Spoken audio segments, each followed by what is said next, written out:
Hello, karibuni tena tujifunze chemistry, na leo tunajifunza topic mpya inaitwa chemical kinetics. Chemical kinetics. Sasa unapoona hii chemical kinetics kuna maneno mawili hapa, kuna chemical then kuna hii kinetics. Chemical tunajua ni something related to kemikali, hizi kemikali au chemical reactions, lakini hii kinetics ni something related to motion, au sio? Kwa chemical kinetics ni tunaangalia speed of chemical reactions. So kabla ya kufanua zaidi, hebu tuangalie definition inasemaje ili tupate concept kulingana na definition inavyosema. So by definition, chemical kinetics is a branch of chemistry that studies the speed or rate of chemical reactions and factors that affecting the speed. Kwamba sasa kwa Kiswahili kwamba hii chemical kinetics ni branch ya chemistry ambayo sasa inadili na kustadi speed au rate. Ukiambiwa rate, maana yake rate ni something over time. Umeona sasa? Kwa hivyo tunaposema tuna study rate of chemical reaction, tuna study ni kwa kiwango gani chemical reaction inatokea. How fast is the chemical reaction, number one. Number two, ni factor zipi zina athiri speed ya hiyo chemical reactions. Yani ni factor zipi zinafanya hii speed iwe kubwa au speed iwe ndogo. Mfano, A ana react na B kutengeneza C. Sasa kwenye chemical kinetics tunaangalia ni how fast is A being consumed to produce C, au how fast is B consumed to produce C, au how fast is C produced. Umeona kwamba ni kwa kiwango gani A inakuwa consumed kuzalisha C, au ni kwa kiwango gani B inakuwa consumed kuzalisha C, au ni kwa kiwango gani C inazalishwa. Umeona sasa, hiyo ni aspect ya kwanza ya chemical kinetics, kwamba tuna study speed ya reactants kuzalishwa kwa product au speed ya product kuzalishwa. Lakini aspect ya pili tuna study factors ambazo zinafanya hiyo speed iwe kubwa au iwe ndogo. Mfano, either inawezekana ni temperature na zinginezo, kwamba nikiweka 1 2 3 speed ya hii reaction inakuwa ni kubwa sana, au nikiweka 1 2 3 speed inakuwa ni ndogo. So by concept chemical kinetics inadili na vitu viwili. Kitu cha kwanza kujua speed ya chemical reaction, namba moja, alafu namba mbili kujua factors ambazo zinaathiri hiyo speed either kuwa kubwa au kuwa ndogo. So ngoja nifute hii tuendelee vizuri. Haya, tuendelee sasa. Baada ya kufuta, sasa tunaangalia why studying chemical kinetics. Kwa nini kuna ulazima gani wa kujifunza hii topic ya chemical kinetics na kuiapply kwenye maisha yetu ya kila siku? Kwa sababu ya kwanza inasema ni to understand why some reactions are fast and others are slow. Kama inatusaidia sisi kujua kwa nini baadhi ya chemical reactions zinaenda kwa speed sana na kwa nini baadhi ya reaction fulani zinaenda taratibu. Na bahati nzuri ni kwamba everything that we see in nature is a result of chemical reaction. Kila ambacho kinatokea kwenye nature ni matokeo ya chemical reaction. Hata kuweza kuona hivi, light inapoenda kwenye retina, inapopita kwenye jicho inaenda kwenye retina, kuna chemicals zinaitwa rhodopsin. Rhodopsin zinavunjika and everything goes on mpaka mtu anakuja anaona. Hata digestion, kuna kemikali zile ziko kwenye tumbo kama ya HCl ambazo zinatumika, au kama kina sodium bicarbonate kwenye bile zinatumika ku break down food. Kwa everything we see in nature is a result of chemical reaction.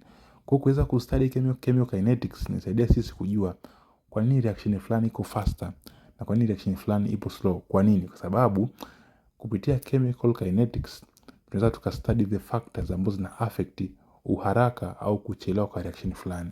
So hiyo ni point number 1. Point number 2, inasaidia sisi kuweza kucontrol reactions in industries. Kwenye viwanda, tunapozalisha product, mfano kama ni dawa ya meno, toothpaste, au kama ni sabuni, hizi surfactants, au sio? Hizi sabuni au hizi industrial products zinazalishwa kutokana na mixture of chemicals. Yaani wanachanganya kemikali fulani, afu wanaanza kuzichanganya kwa pamoja, wanazimix mpaka product inapatikana.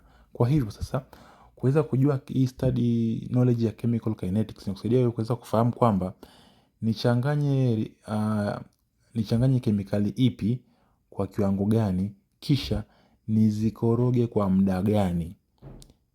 Kwa maana kwa muda huu nitakuwa nishapata product yangu, au kama muda huu hujafika nitakuwa bado sijapata product yangu. Umeshanifahamu? Kwa hivyo sasa kama hujui speed ya chemical reaction, utaacha hizo chemicals zichanganyike kwa muda mrefu sana, kumbe kiuhalisia ilipaswa utumie muda mfupi tu kuzichanganya ili upate product. Au unaweza ukastopisha mixing process ukizani kama product imeshapatikana, kumbe bado haijapatikana. Kwa hivyo sasa kuweza kuwa na knowledge ya chemical kinetics na kusaidia wewe kuweza kujua kufanya exact prediction kwamba bana, nikichanganya lita 2 za kemikali hii na lita 3 za kemikali hii, nitaacha mchanganyiko uchanganyikane wenyewe ndani ya masaa 2. Baada ya hapo nitakuwa nishapata product fulani. See, kwa hiyo you have to have the knowledge of the speed of chemical reactions. Ndio maana inasaidia sisi kuweza kucontrol chemical reactions in industries. Number 2, inasaidia sisi kuweza kupreserve food and medicine. Kivipi? Ukichukua chakula au hizi beverage, vinywaji au dawa, kwenye bottle pale kwenye kuna sticker utaona imeandikwa expire date. Hasa expire date, kwa nini wanaweza kufanya prediction kama baada ya muda fulani hii chakula kitakuwa sio valid tena? Ni kwa sababu ya hii chemical kinetics, kwamba hizi preservative ambazo wanazoziweka kwenye chakula, hizi preservative zinasaidia kukihifadhi kile chakula kwa muda fulani tu. Baada ya hapo kina spoil, au kama ni dawa, baada ya hapo inakuwa haifai tena. Sasa inakuwaje mpaka wanaweza wakafanya hizo prediction kama baada ya miaka 2 kita expire? Ni kwa sababu ya chemical kinetics. Wanajua kabisa hii reaction tunaifanya inakuwa slow sana, mpaka baada ya miaka 3 ndio itakuwa imekamilika. Itakapokamilika pale pap, ndio tunasema sasa chakula kime expire. Kwa hivyo kumbe ile expire date inawekwa baada ya kuwa na knowledge ya chemical kinetics, kwamba una study the speed of this reaction. Unaona kwamba reaction hii itachukua miaka 5 mpaka kuisha. Okay, sasa miaka 5, basi expire date ya chakula hiyo ni 5 years after being manufactured. See that? Na sehemu ya mwisho ni ina improve efficiency and safety. Na kama nilivyosema hapo, kama naweza nikajua chakula kitakuwa safe ndani ya miaka 5, baada ya hapo hakitakuwa safe, inasaidia sisi kuweza kufanya a safety prediction concerning the quality of food and medicine. Ndio maana ya masuala ya efficiency and safety. Kwa hizo ni one of the reasons ambazo zinasaidia sisi kuweza kustudy chemical kinetics. Zipo nyingi sana. Kuna application kubwa kwenye viwanda vya madawa, vya chakula, kilimo, everywhere. Lakini hizi hapa ni kwa uchache, ili at least upate ile grasp kwamba kumbe chemical kinetics inasaidia kujua 1, 2, 3. See? Kwa hivyo moja nifute haya. Let's proceed. Now tujifunze kitu kingine ambacho ni rate of chemical reaction. Kumbuka niliwaambia pale mwanzo kwamba rate ni sawa sana something. Okay, kalamu ina shida hii. Kwamba rate ni sawa sana something ambayo ni ex, nimeitype hapa. Something over time. So let's look at the definition, the actual definition of chemical reaction. So by definition tunasema rate of reaction is the change in the amount or concentration of reactants or products per unit time. Kwamba ni kile kiwango cha kubadilika kwa amount, kwa kiwango, ni kile kiwango cha kubadilika cha ule ujazo wa either reactant au product ndani ya muda fulani. Ndio kama nilivyokuwa natoa mfano pale mwanzo. Mfano kama A amereact na B akazalisha C. Hii ni concentration ya A. Ngoja ni type hapa. Hii ni concentration ya A, hii ya B na hii ya C. Kwa hivyo sasa hii rate of chemical reaction tunaipata kwa kuangalia ni kwa muda gani, au ni kwa speed kubwa kiasi gani A inakuwa consumed kuzalisha C, au ni kwa speed kubwa kiasi gani B inakuwa consumed kuzalisha C, au ni kwa spidi kubwa kiasi gani C yenyewe inakuwa produced. Ndio maana nasema hapa the rate of reaction is the change in amount or concentration of reactants or products per unit time. Kwa tuangalie reactants peke yake, tunaangalia reactants or product kwamba ni kwa kiwango, ni kwa speed gani reactants zinakuwa consumed kuzalisha product, au ni kwa speed gani products zinakuwa produced baada ya reactant kureact zenyewe. See, kwa by simple definition kwamba ni is a change in amount of concentration of reactants or products per unit time, ambao sasa mathematically ni hii rate of reaction sasa na change in amount ambayo nimetoka kuzungumzia hapo, change in amount over time taken, au sio? So that's a simple concept of chemical reaction, na SI unit zake ni inaweza kuwa ni mole per decimeter cubic per second, au ni gram per second, au ni centimeter cubic per second. Kwa nini? Inategemeana hizo amount zipo katika SI unit gani. Kama ni molarity, maana itakuwa ni mole per decimeter cubic per second. Kama ni grams, basi itakuwa ni kama itakuwa ni weight, basi itakuwa ni grams per second, na kama ni volume itakuwa ni centimeter cubic per second, au maybe liter per second. It can be kilogram per second. Kikubwa ni kwamba ile amount ilikuwa katika SI unit gani, ila time it is always second. Sasa basi, how reaction rate is measured, kwamba tumeona kwamba hii chemical kinetics ni study ambayo inasaidia sisi kujua speed ya chemical reaction, si ndivyo? Sasa kutakuwa na viashiria gani vya kufanya ujue kwamba sasa hii reaction imeshakamilika au haijakamilika, au inaenda kwa speed gani? Si kwa kuna viashiria vya kuangalia. Kwa sasa hapa kwenye hichi kipengele tutaangalia viashiria ambavyo vitakuonyesha kwamba the rate maybe is faster or slower. So kiashiria cha kwanza ni volume of gas produced, au sio? Kama hii reaction yako mfano labda ni kati ya chlorine na chlorine, au chlorine na hydrogen ili itengeneze hydrogen chloride, kwa utaangalia how faster gas is collected. Mfano naweza nikasema kwenye kalamu, mfano kwenye bika inachanganyikana kati ya chlorine na hydrogen gas, au sio? Then juu yake umetengeneza pulizo, ambapo ile pulizo kazi yake ni kucollect hiyo hydrogen chloride ambayo itakuwa imekuwa produced. Kwa hiyo na speed ya ile gesi kuzalishwa itakusaidia wewe kujua ni namna gani, itakusaidia wewe kujua kiwango cha zile reactant zinavyokuwa produced. Mfano mwingine mrahisi tu, tunajua ile litmus paper ndio kuna ile chemical test ya hydrogen gas au ya oxygen gas, kwamba kama ni oxygen gas unachukua kijiti kinawaka moto unaweka pale kwenye tube au kwenye gas jar. Kama gesi inatoka kwa wingi, ule moto utawaka sana. Au kama ni hydrogen gas, kama gesi inatoka afu kile kijiti kikaanza kutoa ile pop sound, unajua hapa gesi inatoka.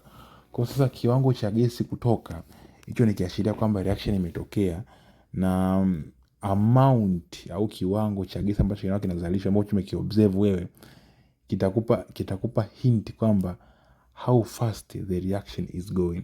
So kiashiria cha kwanza ni the volume of gas produced. Kiashiria cha pili ni change in mass, au sio? Na hii change in mass inasababishwa na the loss of mass due to gas escaping. Mfano, ukichukua maybe udongo ukaweka kwenye ile sinia ya mizani ile, afu udongo kaanza kuchoma moto, baada ya muda utaona kwamba ile mizani inapungua uzito. Kwa sababu gani? Kwa sababu some amount ya ule udongo ambao ni zile small water molecules zitakuwa zina escape as a water vapor. Au ukichukua udongo ambao ni tope, ambao udongo na maji, alafu kaweka kwenye mzani, au sio, kafu ile mzani ukachoma moto, utaona baada ya muda ule mzani uzito unapungua. Kwa sababu some part of that soil, of that clay, ita vapor as a water vapor. Kwa hiyo sasa kama inatoka as a water vapor, basi mass ya kile kitu au ya ule udongo itakuwa inapungua. So kiashiria cha pili cha kuonyesha kama reaction inatokea au inaenda kwa spidi gani ni kiwango cha uzito kinachopungua. Kiashiria cha tatu ni time taken for color to disappear or appear. Kuna baadhi ya reaction ili zitokee na zikuashiria kama zimetokea, lazima kutakuwa na mabadiliko ya rangi. Mfano kama kutu. Chuma mwanzoni kama haijapata kutu inakuwa ipo clear na ile rangi ya steel. Then inapoanza kupata kutu unaona inabadilika inakuwa reddish brown. Kwa hivyo na speedi ya kubadilika kwa ile rangi kuwa reddish brown inategemea na exposure ile chuma. Mfano ukichukua chuma ukaiweka ndani alafu ikae na unyevu itachukua muda sana kupata kutu. Lakini ukachukua chuma ukaitia unyevu alafu ukaiweka nje, kwa kuwa nje kuna amount ya oxygen kubwa, ile chuma ambayo iko nje itawahi kupata reddish brown color as a rust. Lakini ile ya ndani haitawahi kupata reddish brown color kwa sababu ya ndani hakuna oxygen kubwa kama ya nje. See that?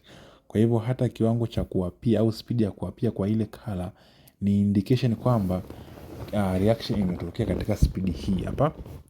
So mpaka hapa tunajua kuna kiashiria cha volume of gas produced, lakini pia change in mass and also color change, na cha mwisho ni formation of precipitate, time taken for solution to turn cloudy. Mnafahamu kuna ile reaction moja hivi inaitwaga ni test of carbon dioxide, ambapo unachukua carbon dioxide unaipitisha kwenye calcium hydroxide I think, yeah. Alafu sasa ukipitisha kwenye calcium hydroxide kutatokea zile precipitate ambapo ni precipitate za calcium carbonate. Kwa hivyo sasa baadhi ya reaction ili zitokee ili zikuonyeshe kwamba zinatokea, lazima utakuwa na formation ya precipitate. Kwa also hata precipitate ni moja kati ya kiashiria cha sisi kuweza kujua the speed au the rate of a chemical reaction. So far let's stick with those four. So let's come to another aspect of this topic. Sababu tumeona kwamba sehemu ya kwanza ya hii topic ni inatusaidia kujua speed ya chemical reaction number 1. Alafu number 2 sasa tunaangalia factors affecting that speed. Alright? Kwa kipengele hichi sasa ni kuangalia the factors affecting the rate of chemical reactions. So tutaanza kuangalia moja baada ya nyingine. Ya kwanza ni nature of reactants. Kwamba reactant zinaweza labda ni ionic au covalent reactants. Tunakumbuka kwenye masuala ya chemical bonding kuna ionic bonding na covalent bonding. Kwamba ionic bonding ni zile bonding ambazo zinatengenezwa na hizi ionic elements. Alright? Sasa kwa nini hizi ionic reactants zinakuwa very fast? Kwa sababu hizi ionic reactants zinakuwa zina zile free moving electrons, au tunaita ni delocalized electrons. Electrons ambazo zina move ziko free. Kwa kama electrons zipo free kumove, basi ni rahisi sana reaction kutokea, kwa sababu kumbuka electrons zinakuwa moved from one point to another. Kwa zikikutana ionic ions, mfano sodium ion na chloride na chlorine ion, kumbuka sodium ion ana positive charge, maana yake ni kwamba amelack electron moja, na chlorine ion ana negative charge, maana yake ni kwamba amezidiwa electron moja. Kwa hawa watu wakikutana au hizi element mbili zikikutana, inakuwa ni rahisi sana zenyewe kuungana, kwa sababu kila mmoja anajaza pengo la mwenzake. See, kwa hizi ionic reactants ziko very fast to react, unlike covalent reactants.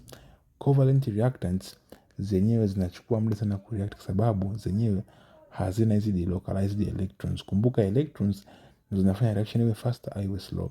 Ukiangalia kwenye covalent compounds au covalent ions au covalent reactants, zenyewe zinakuwa bondi zao zimejitosheleza. Kwa hivyo ni ngumu kutaka electrons nyingine unless otherwise apply certain conditions kama high temperature au high pressure, ndo niweze katokea, lakini bado itakuwa tena relative slow compared to ionic reactants. See, factor number 2 ni concentration. See that? Tunasema the higher the concentration, more frequent collision is. Si ndivyo?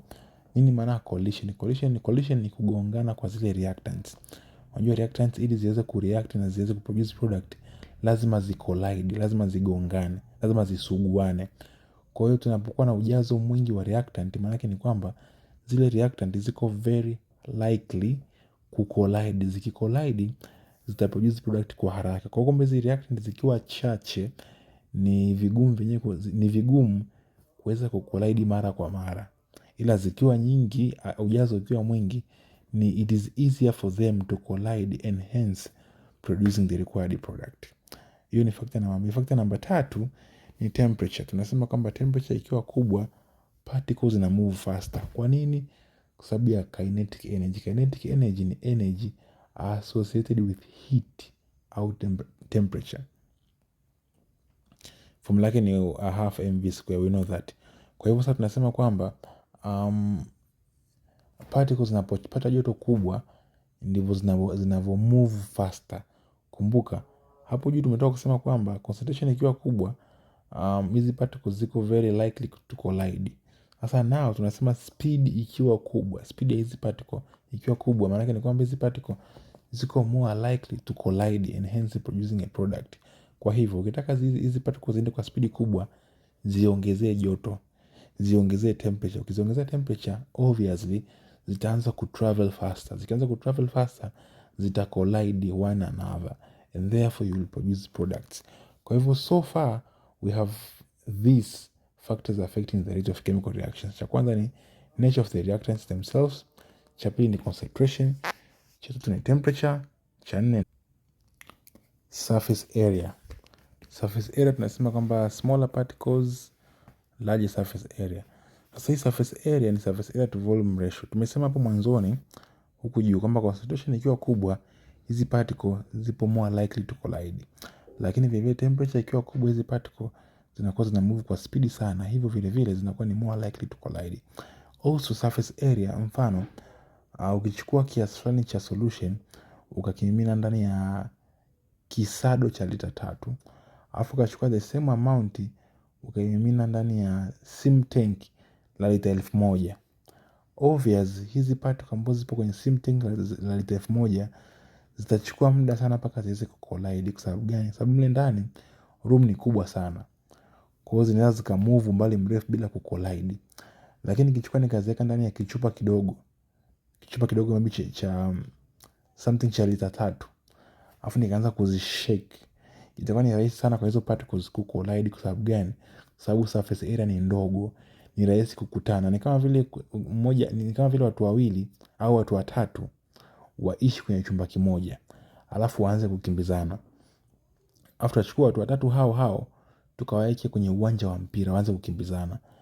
Hawa wanaokaa ndani ya chumba kimoja, ni rahisi sana wao kukamatana kirahisi au kupamiana kirahisi kwa sababu chumba ni kidogo. Ila tukiwaweka kule uwanjani, itakuwa ni vigumu sana kwa wao kupamiana kirahisi kwa sababu uwanja ni mkubwa, mmoja anaweza akawa yupo kona hii, mwingine yupo kona hii. Kwa hiyo ndio maana alisha surface area, kwamba area ikiwa kubwa, hizi particles zinachukua muda sana mpaka ziweze kucollide. Kwa hivyo sasa kumbuka, the higher the rate of collision, the higher the rate of reaction. Kwa kama zitachukua muda kucollide, basi vile vile hata reaction itachukua muda kutokea. Factor nyingine ni pressure. Hasa hii pressure inatokea kwa gases only. Gases reactants only. Hii inakuwaje? Mfano, reactants zako zipo ndani ya sehemu kama pulizo hivi. Alafu sasa lile pulizo mimi nikali compress kwa mikono yangu. Nikilipress litaanza kubonyea. Nikibonyea nitakuwa nimepunguza surface area, au nikilibonyeza hizi particles zitakuwa zina urahisi sana wa kukaribiana. Kwa sababu gani? Kwa sababu nimelibonyeza.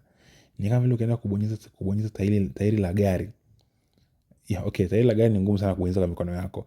Tuchukue mfano mdogo tu, pulizo. Unapolibonyeza pulizo, zile particles ambazo zipo ndani zinakuwa zinakaribiana kwa sababu umelibonyeza. Simuone umeapply external force. Kwa hiyo zinakaribiana kwa urahisi. Na zikaribiana kwa urahisi maana yake ni kwamba zitakuwa ni rahisi kwa zenyewe kucollide and therefore reaction kutokea. Kwa hiyo factor nyingine ni pressure. Lakini factor ya mwisho ni catalyst. Sasa catalyst yenyewe tunasema catalyst ni compound ambayo au ni something like reagent ambayo, let's say ni substance ambayo yenyewe ina participate kwenye chemical reaction. Ina participate kwenye speed ya chemical reaction, lakini haiteki part kwenye chemical reaction. Yenyewe kazi yake ni kuongeza speed au kupunguza speed ya chemical reaction, lakini yenyewe haibadiliki kuja kuwa product. Yenyewe inabaki kuwa hivyo hivyo. Yaani yenyewe haiathiriwi na reaction kabisa. yenye kazi yake ni inaathiri speed ya reaction. At the end ina remain unchanged. Catalyst inaweza ikafanya reaction ikawa faster au ikawa slower. Ndio watu nasema catalyst is a substance that alters the rate of chemical reaction. Kwamba hii sio kwamba ina speed up, no. Sio kwamba ina slow down, no. Ina alter. Alter maana yake ni kwamba inaweza ika speed up au ika slow up. Iki speed up tunasema hii ni positive catalyst. Okay, sitaandika kila kitu kwa sababu video inaweza ikawa ndefu sana. Kwa take note. Kwa catalyst tukiwa kwenye chemical reaction, hii catalyst ika speed up the reaction, tunasema hii ni positive catalyst. However, tukiweka catalyst kwenye chemical reaction, afu catalyst ika slow down chemical reaction, tunasema hii chemical reaction, tunasema hii catalyst ni negative catalyst. So far tumeona hizi ndio factor ambao zina affect the rate of chemical reaction. Cha kwanza tumeona ni nature of reactants, cha pili ni concentration, cha tatu ni temperature, cha nne ni surface area, cha tano ni pressure, na cha sita ni catalyst. Let me drink some water. So tuangalie kitu kingine ambacho ni cha msingi sana kwenye kustudy hizi chemical reactions. Hii inaitwa collision theory. Maana umeona kila ninachokiongelea hapo juu kinaongelea masuala ya collision, temperature inaongeza collision speed, ukipress kwenye pressure, ukipress zile gesi, hizi particles zina collide kwa haraka. Surface area ikiwa ndogo, particles zina collide kwa haraka. Temperature inaongeza speed, ndio kama hivyo nilivyosema, inaongeza speed ili particles ziweze collide kwa haraka. Concentration ikiwa kubwa, particles zina collide kwa haraka, umeona? Kwa hiyo it's all about collision. Kwa hiyo tunaenda tukastudy hii collision theory, afu tuone namna gani na apply kwenye namna kudetermine speed of chemical reaction. Hii hapo tuanze na basic idea. Kwenye basic idea tunasema kwamba a chemical reaction occurs only when particles collide effectively. Ndio kitu ambacho nilikuwa nakiongelea hapo juu kwamba lazima particles collide, ziweze kugongana ndo chemical reaction itokee. Na sio zigongane tu, zigongane effectively. Sio zichubuane, hapana. Ziweze ku effective collide, ndipo chemical reaction itatokea. Kwa condition for effective collision sasa, cha kwanza lazima kuwe kuna correct orientation. Cha pili kuwe kuna enough energy. Hii maana yake nini? Cha kwanza, ili vitu viweze kucollide vizuri, lazima kuwe na ile specific path. Mfano kama kuna ball moja iko hapa, nyingine iko hapa, lazima ziwe directly kwa pamoja. Yaani ziweze kutravel in a path where they will collide.